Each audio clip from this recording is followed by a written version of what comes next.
Hunyo 18, alas 3:36 na hapon. Nandito po kami sa boundary ng Barangay Butaw, Kuyapo at Barangay Alemania ng Pikwan. Dito po sa Bukirin, sa ilalim ng init ng araw. At atin po makakapanayam ang engineer mula sa NIA UPIS Division 6, si Engineer Erwin Tayangan. Magandang hapon, sir. Good afternoon po, sir. Sir, yung pong ginagawa po ninyo ngayon, kayo po ay nagsusukat, tama po? Yes po, sir. Para saan po? Bali, sinusukat po namin tong irrigation canal ngayon, sir, kasi meron po kami na-receive na request from Kagawad po, na yun nga po parang papalagyan po ng treasure crossing po ba? Itong kanal po. At nakikita po yung mga instrumentong gamit nyo, no, mukhang makabago. Hindi na yung lumang transit. Ano Yes po. So, paano po kayo nakakapagsukat gamit po itong makabagong instrumento na to? Ano po tawag dyan? So, ang tawag po dito is real-time kinematic po. So, ito na po yung karamihan na ginagamit po ng mga geodetic engineers sa panunukat po. And bali, ito pong nakatayo, dito po, ito po yung tinatawag na base po.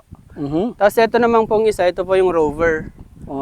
Tapos itong hawak ko naman po, ito yung controller po na ginagamit namin na pang-control po dito sa equipment na po to. So, ano po ugnayan nung tatlo na yan na nabanggit po ninyo? Sige po. So, bali itong base po, ito po yung kumakonect sa mga satellite po. Para i-transmit yung mga coordinates, elevation, yun po. Tapos yung nakukuha niyang signal sa satellite, binabato naman po dito sa rover na which is, ito yung ginagamit po namin na panukat po. Ayun. Parang nakita ko nga kayo na, itinutulus-tulus po ninyo sa iba't ibang pwesto. Yes po. Ayun. Bossing, halika.